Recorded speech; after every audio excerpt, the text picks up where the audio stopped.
that Thursday. So if Bray Wyatt returns this coming weekend, that'd be nice. Let him in. Who is to say if that's something to come? But again, in all things wrestling, what is to be expected anymore that is not predictable to a degree or unpredictable, it seems, in certain aspects of this industry. But we digress. And once again, folks, we're shooting the breeze because I hit the button. Hello, everybody. I'm not going to do an intro. I'm going right into it because we are on the final stop on the road to Bound for Glory. And this road will be paved in blood, but also in victory. As we come to you to discuss Impact Wrestling Victory Road. You know what this is if you've been here before. If I am the Simple Man, and my name is Noah Foster. And with me, of course, the new normal, Jerry, a man of 1,000 last names. Tonight, you are with Jerry Victory as we preview and predict Impact Wrestling's Victory Road.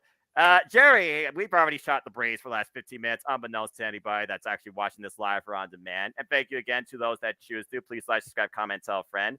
But how are you feeling about tonight's Impact Monthly Special, the last stop before Bound for Glory?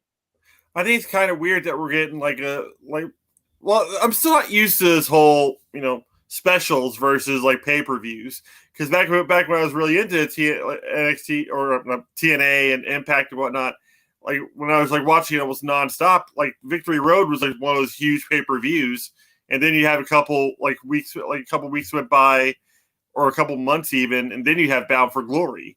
Like Right. there's a huge build to it, and it's just kind of weird to still have like these shows that I was so used to having to pay like $50 or $60 for. It felt like, but now it's like free on certain platforms. It's head scratching, but I'm still excited for it. I think it's going to be a great card. Yeah, these monthly specials definitely exceed expectations to a degree and definitely deliver above and beyond a regular episode. Impact does that anyway.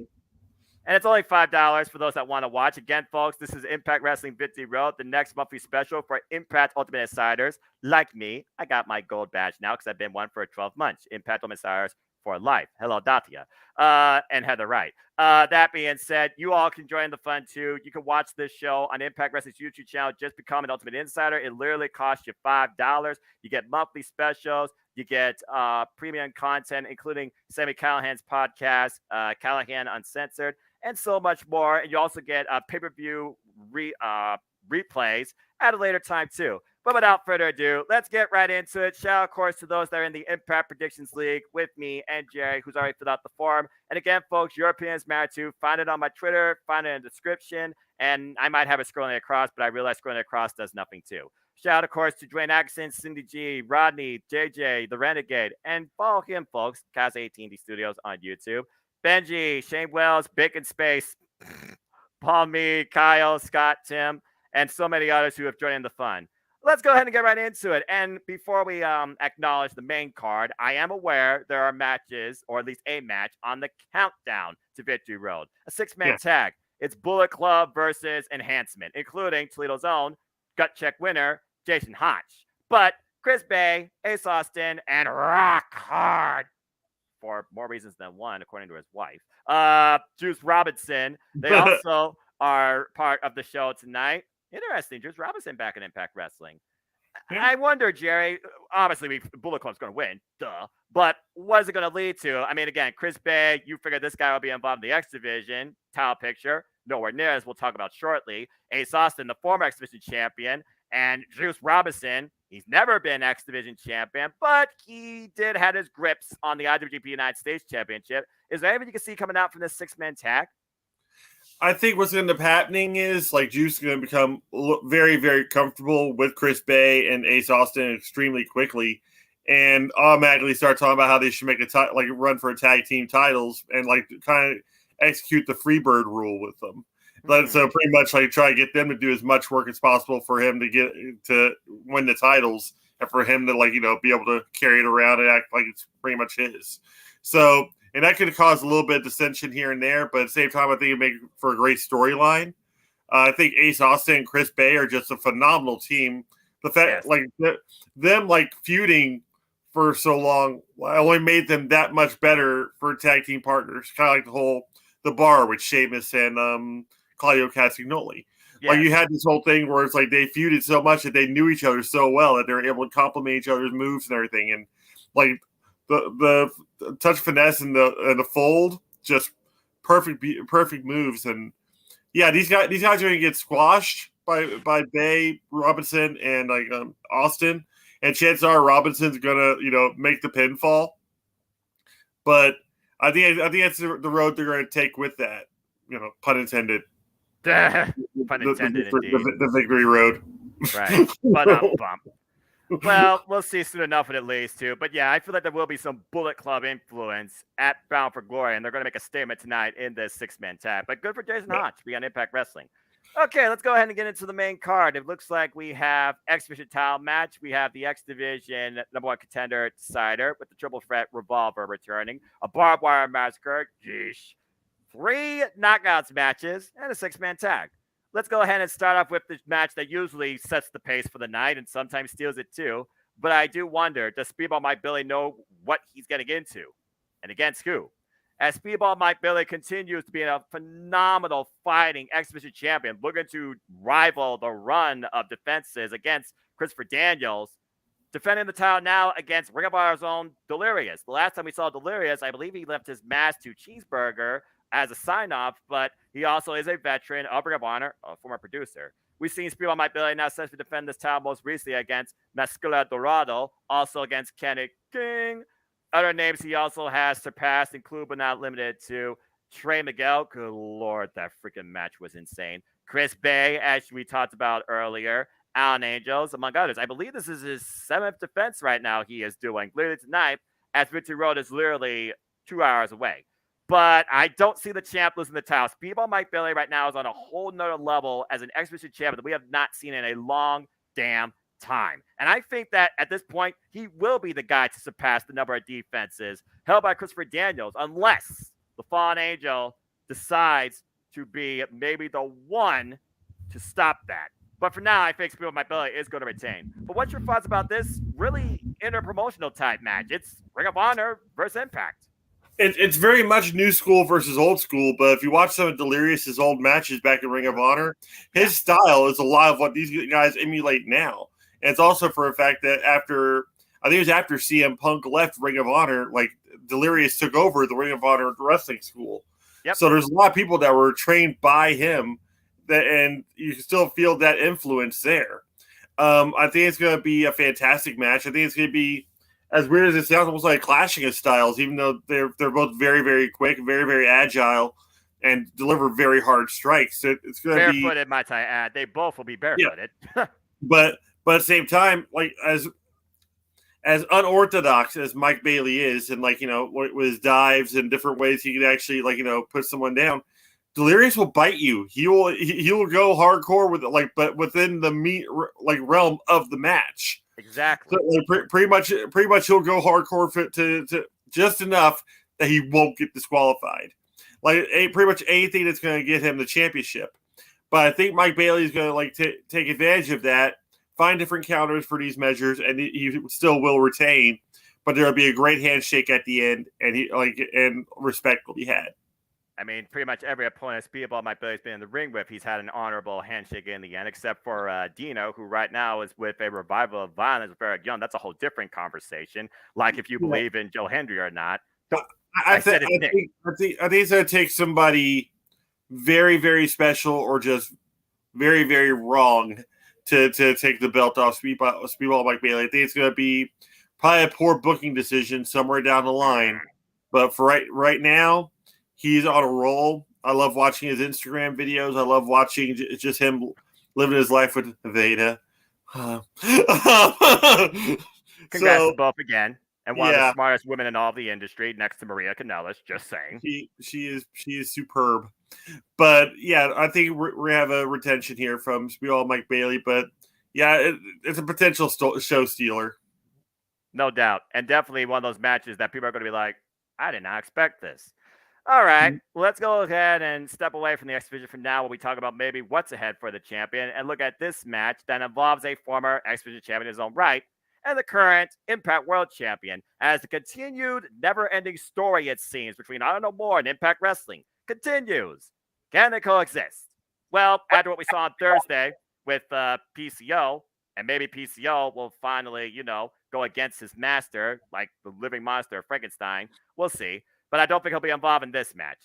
Six-man tag team action has Honor No More, Eddie Edwards, and the OGK take on Rich Swann, Heath, and Josh Alexander. Clearly, we know this is setting up two things. OGK are out to prove a point against their number one contenders that now will challenge them for the belts at Bound for Glory, the Motor City Machine Guns, after beating Aussie Open last night. Incredible match. And Josh Alexander, of course, defending not only the title, but honestly, the honor of Impact Wrestling against Eddie Edwards, who at this point will do anything possible. And then you got Keith that just wants to wake up call everybody. And Rich Swann and Josh Alexander, they were this close to getting the tag titles themselves. Maybe this could lead to Rich Swann and Josh challenging once again for the tag titles down the line. Maybe Heath somehow is not the fall guy here, but also picks up the win and surprises Eddie Edwards to a degree, who got the better of him in a singles affair. Regardless, if we're building to Bound to Glory, do you build up the challenger? Do you build up the champion? Jerry, what's your thoughts towards this six-man tag that was literally just added last night? And I was about to say, Impact Faithful, it's 58% the faces, 41% are no more. It's almost 50-50. Yep. I'm going to say this right now. I saw that interaction between like the Heath, Rich Swann, and Josh Alexander, and you tell they're that tension is there, or at least on one side, because like you have like Alexander and Rich Swann who are somewhat on the same page at least, but then then you look at Heath, and he's pretty much the redheaded stepchild of this like little family that they're starting here. So. But I could actually see him getting a little too hot-headed and something like causing some sort of either distraction or maybe some error that's going to cause them the match. I think Honor No More is going to leave, and even then, Eddie Edwards is going to pick up the pinfall on one of these participants. And if he picks it up on Josh Alexander, that just adds more intrigue to the next, going into Bound for Glory. Right. So. I think because then he'll have like a chip, in his hand. He'd be like, "Okay, well, I got a pinfall on you. It doesn't matter if it was a tag match or not. It was a pin. It shows that you'd be put down onto a mat, and it's gonna show that I'll do the same thing in Bound for Glory." So I could actually see Honor No More picking up the win on this one. How many times have Honor No More traded victories when it comes to tag team affairs and all-out wars, though, it seems. But if we're thinking about, again, like you said, making the challenger look as strong as possible for Bound for Glory, but also the tag champs as strong as possible, and Honor No More being a united front, and that solid tension is there, and Josh Alexander, he could be a hothead.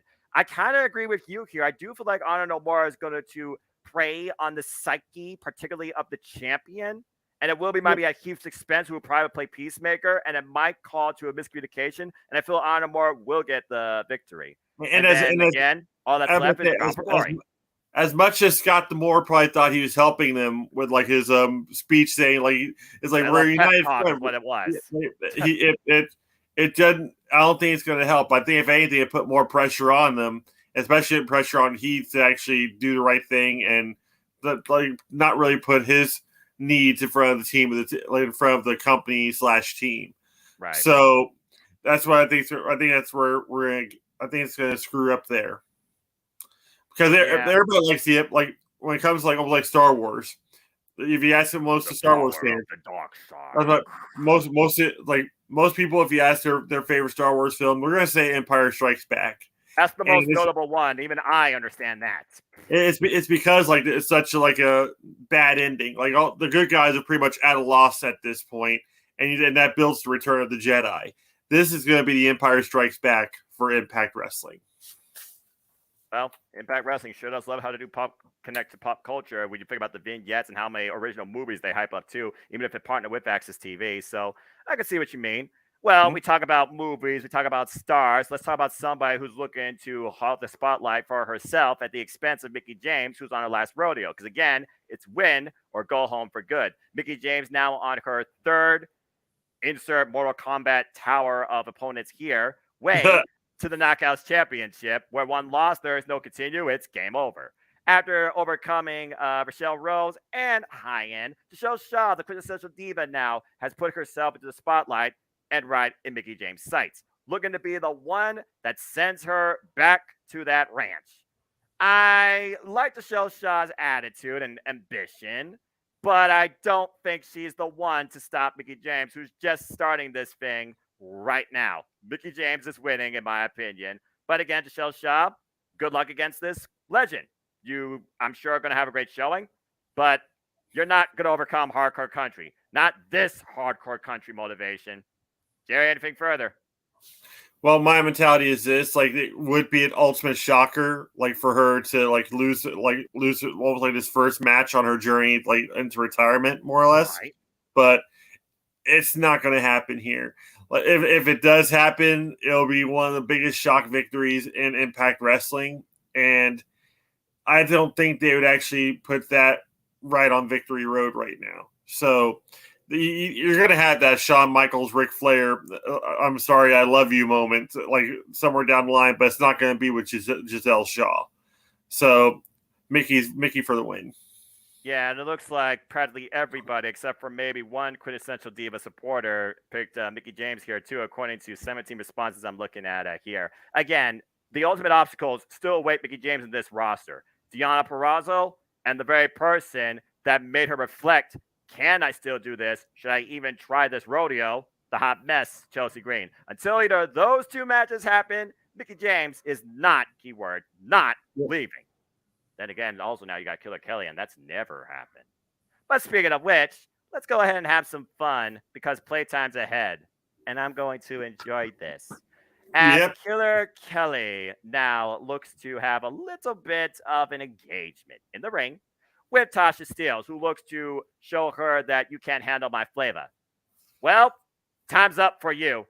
You have no backup. You have no power. You can have all the flavor you want, but you are not overcoming the killer. Since Killer Kelly has come onto the scene in Impact Wrestling with this methodical aura to her and this killer instinct, she is undefeated, and I feel it's going to continue. And we saw what happened to Savannah Evans. Tasha Steelz, you ain't got a prayer. Killer Kelly wins, but she's going to let Tasha have some fun with her because not only does Killer Kelly like dishing pain, she likes feeling it. Not to the level of Minoru Suzuki. Thankfully, she's not a masochist, as far as I know, even if she was part of Ring Comp. Give her time. I know. Look, I am a huge Killer Kelly fan supporter. Shout out, by the way, to the movie star Mikey, aka Mikey T of No DQ. Recently had an interview with her. Go check that out. It's uploaded on his content. And all I gotta say, Killer Kelly, welcome back to wrestling. This is gonna be fun. Killer Kelly is winning. Tasha Steelz will fall in her clutch. It's as simple as that. But apparently, some people like that flavor, or maybe twerking. I can't stand either. Bite me. We have 35% pick Tasha, by 64% pick Killer Kelly. Jerry, I haven't really gotten your thoughts on Killer Kelly's reboot back into the industry. What have you thought so far of her run in Impact Wrestling? And what do you think is next? And obviously, you're picking Killer Kelly to win. Yeah, definitely. I think at this point, the repackaging that they've done for her and the way they've hyped her and the way they've actually presented her is the way they should have been doing for Ruby Soho in AEW. But they kind of dropped the ball with that. They just made her all fun-loving and then put her on Dark and Dark Elevation. Nothing wrong with those shows. I watch them weekly and they're great. Same. But it's one of those situations where, yeah, she needs to be on this primetime show. She needs that kind of exposure instead in front of these big crowds and everything. And she's not getting that. But Killer Kelly, she from the jump with the vignettes and everything that they've presented with her in the ring and like all the backstage stuff that she's been doing is perfect. She's like the mixture of like the Killer Kelly that I wanted back in NXT UK and old Nikki Cross from NXT. Like she's got that like NXT. Yeah, she's got that switch that can be switched off and you get that maniacal look at her face, and you just know the match is either going to be over or is close to being over. Pretty much, you might as well just stay down because I'm going to cause you pain either way if you stand up or lay down. Exactly. So, but yeah, Tasha Steelz, former champion, granted, but at the same time, she had a lot of backup at that time, and it's no longer her time. It really isn't. And I think we're going to get Killer Kelly actually picking up the win, possibly putting Tasha Steelz on the injured list at the end of the process. I wouldn't mind that. I'm just saying, why not level the field on your way towards the Impact Knockouts championship? Exactly, because then you actually have something to kind of fall back on too. Like Killer Kelly can keep on making her ascension, then all of a sudden, like she's about to win the title. that's when Tasha Steelz returns with even bigger killer edge and decides she's going to try to go at Killer Kelly again. Well, there's one thing. It's all about story progression with me. Exactly. That was going to say, that was one thing we know about the Knockouts division, and I stand by it. The best booked women's division in the industry outside of Stardom. If there's one thing we could say about the Knockouts division, they are the queens of progression and reinvention. You look at the depth of the roster, you look at the quantity and the quality of the talent involved, especially nowadays in this division, and you see the ways that even if you're not involved in a title feud, you still can fill out a story in a way too. And right now, Killer Kelly, she's on her own story of just having fun with everybody, where actions speak a whole damn lot louder than words. I also think about the former Havoc, now Jessica, who is sick. And right now we're wondering where that stands when it comes with Decay and La Loca, Taya Valkyrie. Then you got Vex, of course, where Deonna Purrazzo was previously the champ, former Impact Knockouts champion as well, and also the first ever homecoming queen of Impact Wrestling. And now she's a Knockouts Tag Team champion with Chelsea Green. Everybody in this Knockouts division has a role and a place at any given time, and they are allowed to flex that anytime they wish. And as far as Alicia goes, Alicia, I hope your neck's okay, because that was sick that you took from Jessica. Not to mention that boot you took from Killer Kelly. What a worker, by the way. Highly underappreciated. But yeah, the Knockouts division, they know what it means to really push forward women's professional wrestling. And this match demonstrates it. And I love it. Yep. All right. Now, I don't even know what to make of this. Are PCO and Vincent won, Jerry? You tell me. Made on the fly if he still has any brain cells left or are still alive. PCO and Vince are going to take on the new number one contenders towards Honor No More. So let's just call it what it is. Impact Tag Team Championships held by OGK. I'm, of course, talking about Matt Taven and Mike Bennett. Almost called him the Miracle. They took on the Morrissey Machine Guns, who I believe are looking for their fourth now tag title run, successfully claimed at Bound for Glory. With the momentum behind the challengers, I just can't see them losing the PCO and Vince, especially since PCO right now, he is highly unstable. We saw that clearly this Thursday, and I feel that's going to be the difference maker. I got MCMG winning this easily. I see PCO actually turning on Vincent in this match, or, just pretty much going ballistic. And then, that just sets up for a Monsters Ball match at Bound for Glory between him and Vincent. Oh, Lord. Because we already got the Barbed Wire Massacre on this card, so it only makes sense to have a Monsters Ball match at Bound for Glory. And those two will be perfect for it. Yeah. Or maybe Raven reappears and reinstitutes the clockwork. No. Did you saw what happened to Moose's arm, dude? That was beyond. I'm not even saying it like Jessica. That was sick. Oy vey. Yeah. Well, it could happen, especially with these two. They are definitely unorthodox. We'll go with that term. And it was for that kind of brutality would actually be needed to actually either finish the feud, or just that kind of satiate the bloodlust of the crowd for Bound for Glory. So, you know what? Mercy Machine Guns are going to win the match, and chances are it's because PCO just flips out on Vincent. I wonder if this means that Vince would bring back members from the Righteous in this case, like Bateman, who works in WWE Strong, or Dutch, or even Vita Von Star. I wonder how much Vita Von Star influenced PCO when they were the Righteous and Ring of Honor and the six-man tag team champions there, as I got recently done rewatching Death Before Dishonor. I wouldn't mind seeing Vita Von Star part of the Stardust division either. But yeah, I do understand what you're saying. And clearly, PCO and Vincent, they are on something right now. But I don't think they're on the same wavelength, man. Nope. And I feel it's going to fall apart tonight. I'm definitely with you.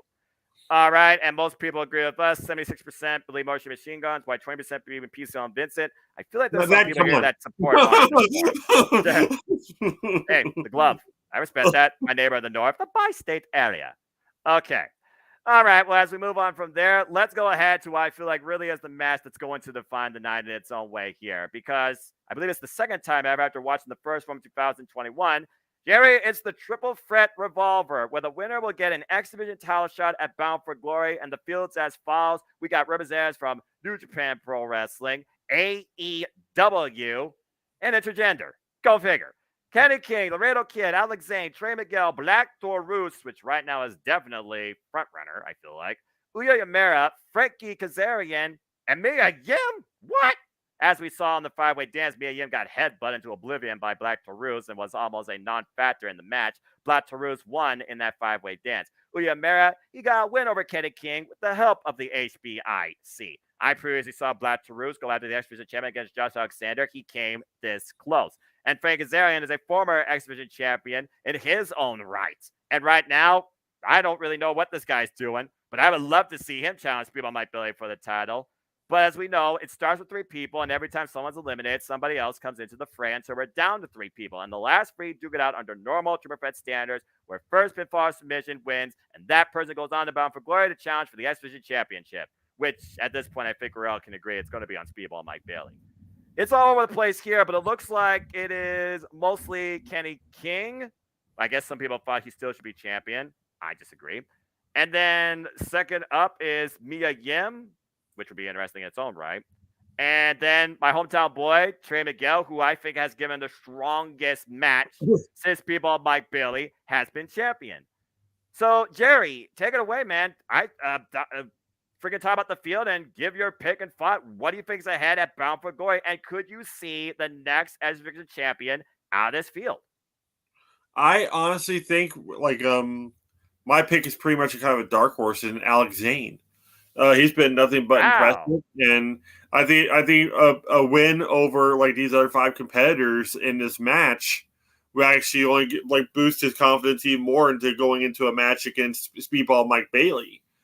And I think that's what they're trying to do at this point. As much as they love their classic stars like Kazarian and Mia Yim, they're still trying to build stars for the future at this point, because you have your you have Ring of Honor starting back up relatively soon, like with under the AEW banner. So a lot of these folks, even though they say they're Honor no more or whatnot, if they get approached about being in Ring of Honor again, they're probably going to go. And just to be back under that banner again, just hear ROH chants and stuff like that, it's just awesome. So, but that just means Scott D'Amore is going to have to bring up more talent. He's going to have to make people, more prevalent and more present in in his company. So, Alex Zane, I don't know if he'd actually beat Speedball Mike Bailey, but I think the build up to the match after this match would show a more arrogant Alex Zane and more if anything, just quicker to learn more stuff and actually be studying Mike Bailey to the point where we get a hell of a show stealer match at Bound for Glory. So I think I'm going to go with Alex Zane on this one. That's an interesting pick right there. And Alex Zane definitely is a hybrid athlete, very unorthodox, had a great run during the Best of Super Juniors. And of course, Prudence was involved in Ring of Honor in the Supercard show against Shane Strickland.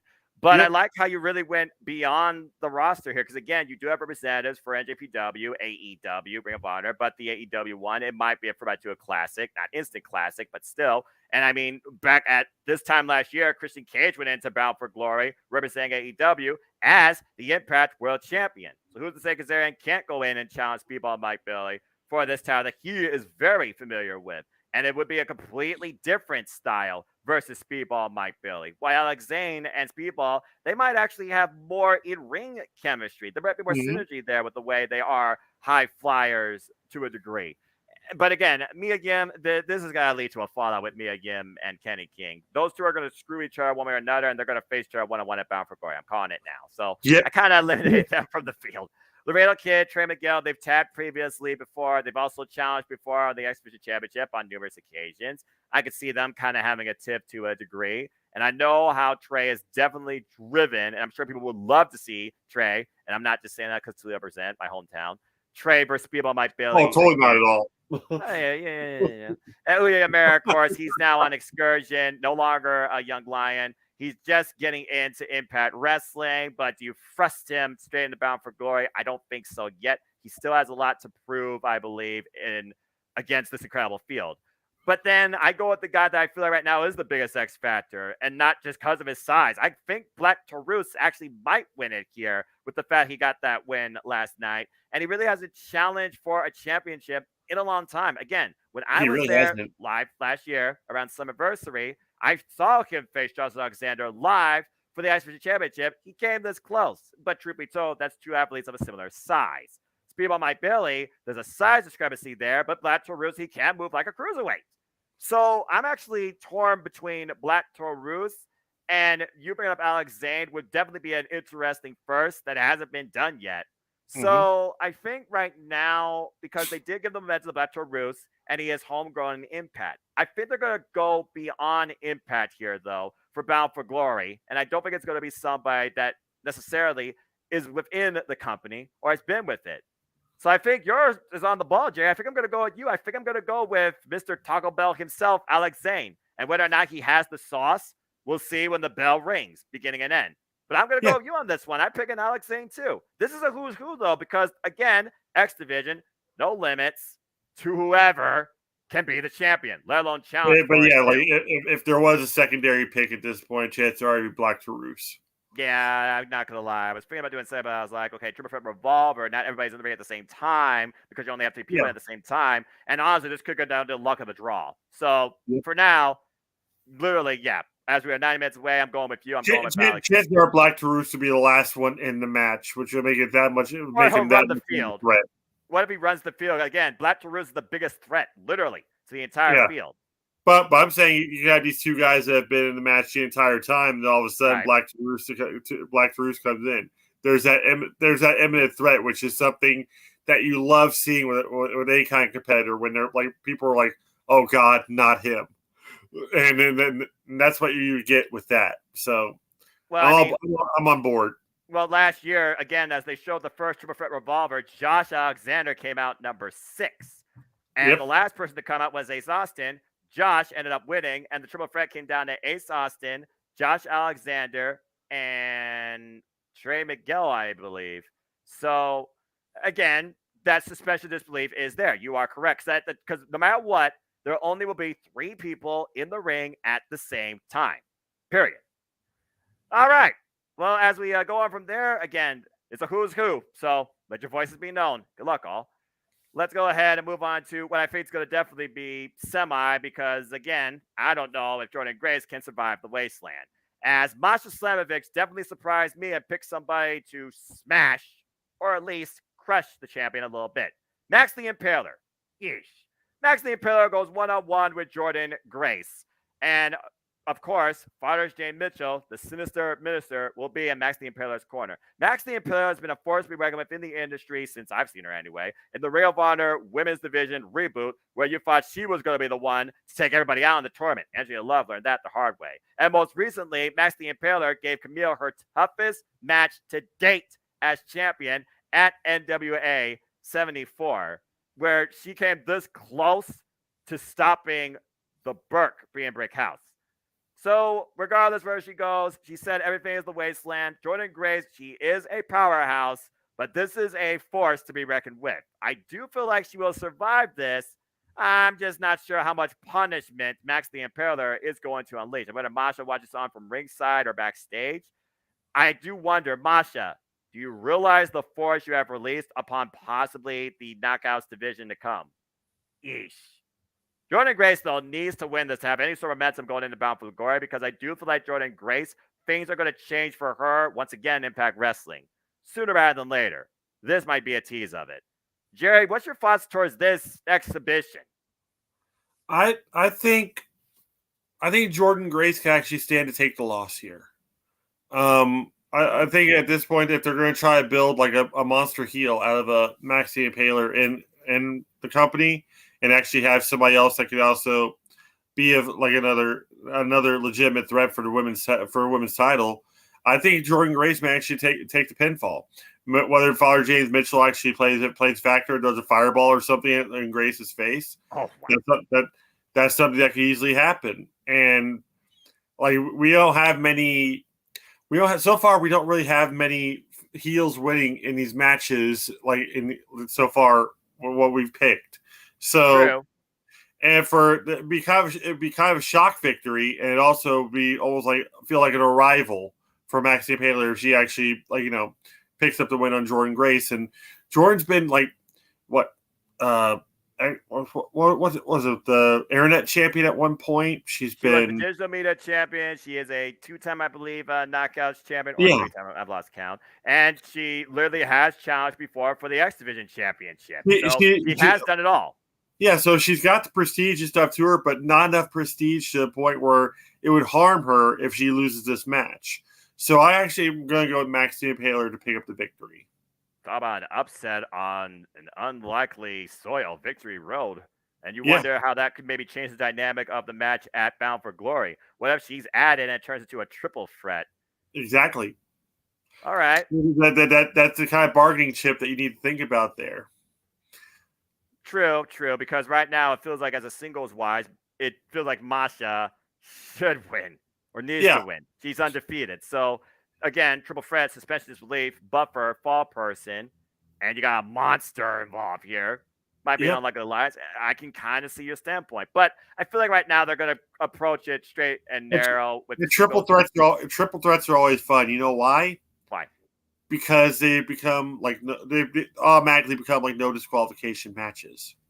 True, but also SCW, and congrats on him being monetized. Follow his channel, folks. He always does great stuff. Cheers to you. What's happening, gentlemen? Hope you're both doing well. Jordan Grace gets the W for me. Grace needs to remain strong, going to enter the match against Masha, Bound for Glory. That's the whole point, as I was alluding to. But again, Jerry trying to turn this to a triple threat where anything can go, and then you see who survives versus out wrestles the other. It's a different dynamic. But for me, we're going to go opposite here because I agree with SCW. I do think Jordan Grace is going to get the win. I see traditional one-on-one and Grace's strongest challenger to date in her Impact Wrestling run. Yep. And it looks like most of the Impact faithful agree with me. Holla if you hear me. They're going with the champ, 89%, while 10% do agree in Max Impaler. So you are not alone. I was about to say, like you're not going to have Tasha Steelz pull off what could be considered an upset against Killer Kelly. You're going to get that's a whole different dynamic, and that's not even title. You're going to get upset with Max Impaler, and it's going to be fun. All right. I'm down for a three-man if they wanted to throw a curveball. Hey, he likes your idea, though. There you go. All right. Well, that being said, again, folks, this is the last stop before Bound for Glory, and Bound for Glory will be on, Jerry, be ready, Friday. Why Impact Wrestling? On October the 7th, on pay-per-view providers only. So stay tuned for me and Jerry to figure out some point of that week, if it's the same time like this night here, 2 weeks from today, as we previously discussed, the Bound for Glory pay-per-view. But also that same week, Jerry, what did Jeff call that show? Oh, yeah, Unusual Circumstances. Okay, maybe he didn't call it that, but you know what I'm talking about. The WWE filler event is also that weekend, too. So stay tuned, folks. We'll see how we handle one with that internet dude? What? What? The one with that guy on the internet? Yeah. The influencer? Yeah. All right. I feel like Danhausen will be more entertaining than that event from Philly, but I digress. All right. Let's go ahead and move on from there as I look at some slow comments. Why are people asking about Swinger? Johnny Swinger, you know what? I want to figure out what Johnny Swinger is, all right? He's not on the screen. I'm okay with it. That dude, how? How's that dude still thriving Impact? How? As some people said, he's got presence to him. Yeah, I suppose that's true. In an 80s feed with a synthwave Titantron, which I can respect being a fan of retro. I figure like he's one of the mainstays back when ECW was huge. So it's going to be one of those situations where he'll probably always be around. Yeah, swing man, always swinging, daddy. Oy vey. As long as he's swinging the right part. People say enjoy Victory Road, enjoy wrestling, enjoy your weekend, enjoy the show. Go Mickey James, let's go. No, I'm all good. So comments. Let's go ahead and talk about the main event. As once again, Sami Callihan, he decides to unleash absolute hell and mayhem, which Macklin apparently welcomes. But whether Moose does, we're going to see what pain truly looks like and feels like. Yeesh. Barbed Wire Massacre, as I honestly feel like impromptu, this is a number one contenders match for the Impact World Championship down the line. And that's kind of why I'm thinking about the person I think is going to win. As Sami Callihan goes against Steve Macklin and Moose in a ballet of barbed wire, where anything goes and the blood will be spilled. Jerry, what the hell are we about to witness here? Blood. It's going to be unbridled carnage. I remember Sammy being in the Combat Zone Wrestling and just just feeding off this kind of stuff. Him and Mox, both of them were just like, the obsessed with inflicting pain and Oh my god! Like barbed wire mask. Yep. At least this won't be an exploding ring. Don't give Impact any idea, for the love of gosh. But this is tough though, because what do? Do you give Sami Callihan the win so he can just move back further up the ladder again? Because he is the draw. He is the man in an Impact for me. But then Steve Maclin, he's been super impressive, and he keeps on showing more and more of a killer instinct to him that I'm like, he could actually pull the victory in this one. And then there's Moose, who's always a wild card. Like he may not play a factor at all in the end. Maybe Callahan and Macklin team up long enough to take Moose out. It's highly possible. So if it gun to head at this point, if I had to choose, as much as I hate to pick against Sami Callihan, I'd actually probably go with Steve Macklin to actually pull off the win by hook or by crook. Maybe Matt Cardona comes out and helps. Maybe he gets some sort of some other outside help. It doesn't really matter. But I think Steve Macklin may actually pick up the victory in this match.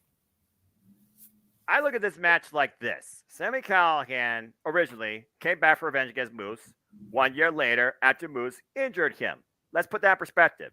And then we saw Moose and Sami face off in Clockwork House of Orange Funhouse horror match with Raven. Jesus. And Macklin was the guy for the impromptu assist that allowed Moose to pick up the win. Simply pick up the win, okay? He did not look like a winner. No one did. And then we basically have seen Sami play puppeteer and let the puppets dance.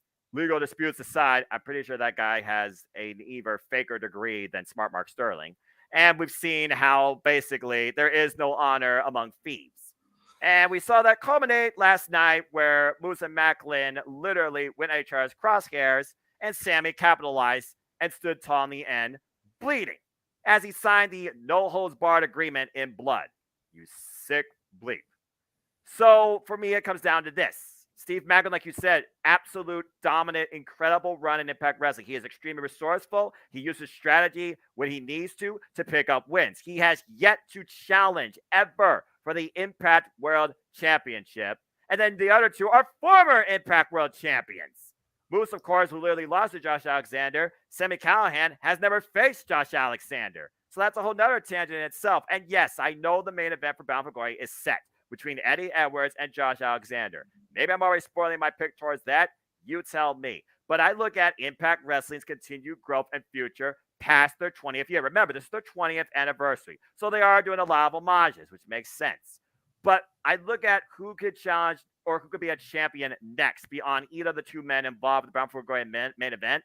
I feel Macklin has proven more than enough. He can hold up against anybody, and he could be a figurehead for this company. If he's going to become a future Impact Wrestling World Champion, even in a barbaric situation, he has to come out strong and victorious. I think Steve Macklin pulls out the win here too, by hook or by crook. I can see Moose and Macklin focusing on Sami for a little bit, considering how much Sami has manipulated the two against each other further than they already are. And again, strange this can happen. But we also got to consider the other person involved in this match. That's not even a person. That's barbed wire. What sort of lengths, what sort of innovations, what sort of madness will the barbed wire come into play to trap maybe one of these two men or take them out of commission? Regardless, Sami is always the draw. He is the definition. He thrives in chaos. He's always going to be a focal point in Impact Wrestling. Whether or not he's ever Impact Wrestling World Champion again, that remains to be seen. Moose, he had his time as champion, incredibly long run, great storytelling with Josh Alexander. He does not need to be anywhere near the title. And regardless of his temper or place in the roster, he's always going to pick a fight with somebody. Sami and Moose could continue from here, as much as I really wonder what else is ahead for those two men. Or somebody might be written off injured. Pretty much like it's for Callahan and Moose, they'll probably end up becoming like that whole loser leaves Impact match. Well, or we've all wondered with Moose. We've heard in interviews and stuff, he only focuses on Impact Wrestling. He does seem like a guy dedicated strictly to Impact Wrestling. All three of these men do. But SCW, Macklin has everything to gain here. Can be a future type guy, but I think Sami gets his revenge and lead into a Macklin versus Moose feud. So that's another sub-channel. We're looking at Macklin, though, moving forward. Macklin and There's Moose. nothing but possibilities, and that's why I love Impact Wrestling. Exactly, but that's why it's difficult to call because, again, what could this lead to at Bound for Glory where the Impact World title is set and even any of these three men could show up that night and make their presence be known in and out of maybe an assigned match. Macklin versus Moose, that's a good call out, but also Macklin and Sammy, which hasn't happened yet. That's another call out, and that could come out of anybody here in Victory. It sounds like, though, we're thinking more about either Sammy or Macklin picking up the win, and somehow that involves both of those men at Bound for Glory. Where does that leave Moose? I don't know. But I do think Macklin is going to get the win. And after that comment, I could see Macklin versus either Moose or Sammy. I don't see them revisiting like a triple threat encounter again. No. I don't see all three of these men in the ring. This is just keep the rivalries growing and to keep them busy. So right. Well, all three being the Call Your Shot Gauntlet year Bound for Glory. I don't know if they're going to do that actually at the pay-per-view, but that is a subtle thought to think about. Either way, we all believe Macklin is a future candidate to be an Impact World Champion, bar none.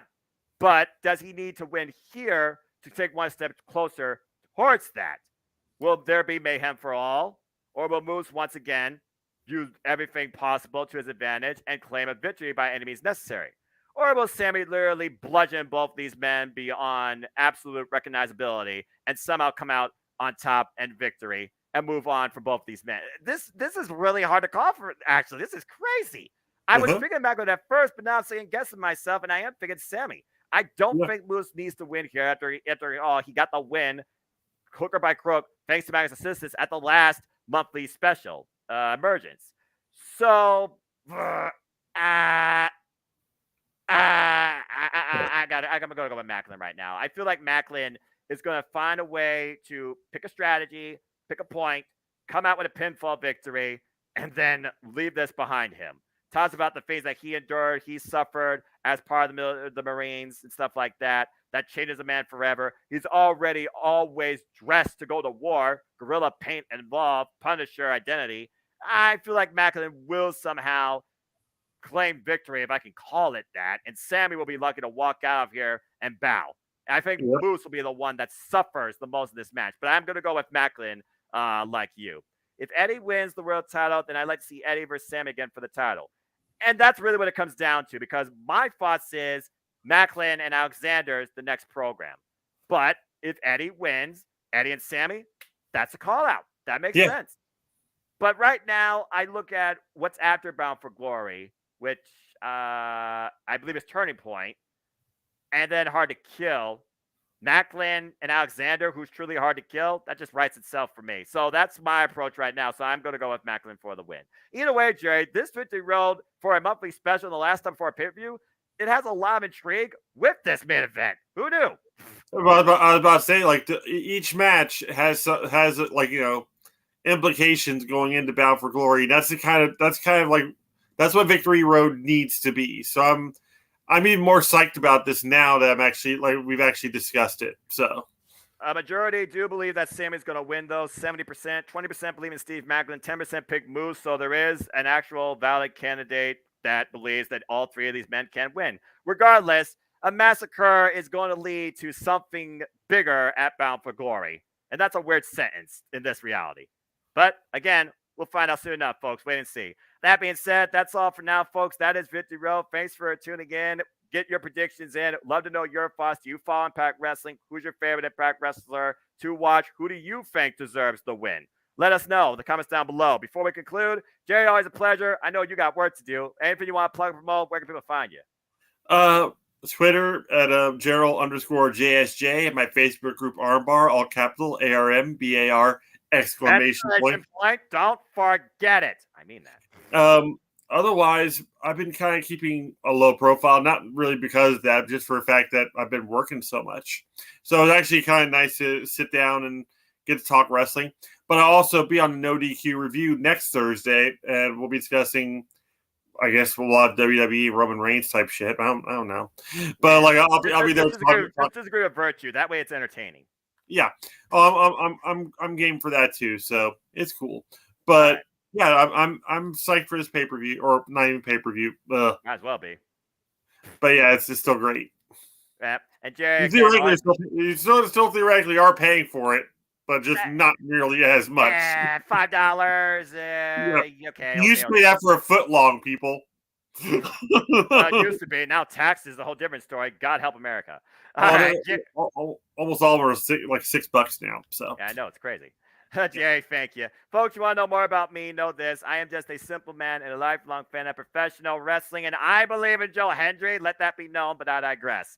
Find me on Instagram, Twitter, and YouTube, and in Foster1916 for all things wrestling. Shout out, of course, the entire W family on Twitter. We'll be back soon with another AEW review and impromptu for the month of September, talking about all things wrestling. There'll be more similar Predictin panels to come. We got NJPW Royal Quest. We got Impact Wrestling Bound for Glory, me and Jerry. Lord help us. And we also got WWE Unforeseen Circumstances. Stay tuned for more on that. I might be with No DQ for that as well. I'll be providing you continued play-by-play coverage on all these shows on the Jet Beacher Network, play-by-play commentary. Stay tuned for more on that. Check out the Renegades channels, Casa D18 Studios, as we continue open mic night. The next episode will be this Saturday night, 11 p.m. Eastern Standard Time. And there's just always something going on in wrestling, so just enjoy it. As I always like to conclude, there are no winners, no losers, no betters. They're just fans with opinions for this passion we all share. At the end of the day, folks, support one another, respect each other, protect your mentality too, and just enjoy life and enjoy professional wrestling too. It's as simple as that. With that being said, thank you so much for tuning in. Please like, subscribe, comment, tell a friend. Hit the bell notice for videos live or on demand on this channel. I mostly do live stuff on this channel anyway. Hit the subscribe button. Help me keep growing this channel. Shout out to all 248 of you. This fun YouTube career stream with me. It's not laying up anytime soon. And I'll be bringing you continued coverage, of course, on all things all elite wrestling on Steve Falls Daily Slam right here on YouTube. For the man of 1,000 last names, the new normal, Jerry Victory tonight. I am the Cement Noah Foster. Good luck to everybody involved in my Impact Predictions League. You still have 1 hour and 13 minutes to get those predictions in. So come join the fun and let's just have a good old barbaric time with Killer Kelly and everybody in Impact Wrestling. Night-night, Tasha. Until next time, make a positive impact in life and have a good night. Jerry, this is going to be fun to watch, to say the least. Yes, it will be. Thanks again, everybody. And there will be blood. Yes, there will be blood. It will be glorious in its bright scarlet red shade. And I'm not talking about the same aura as Killer Kelly's entrance. But either way, red is amazing. Yeah. So is Amazing Red. I had to put that plug out there. All right, we're out, folks. That's all.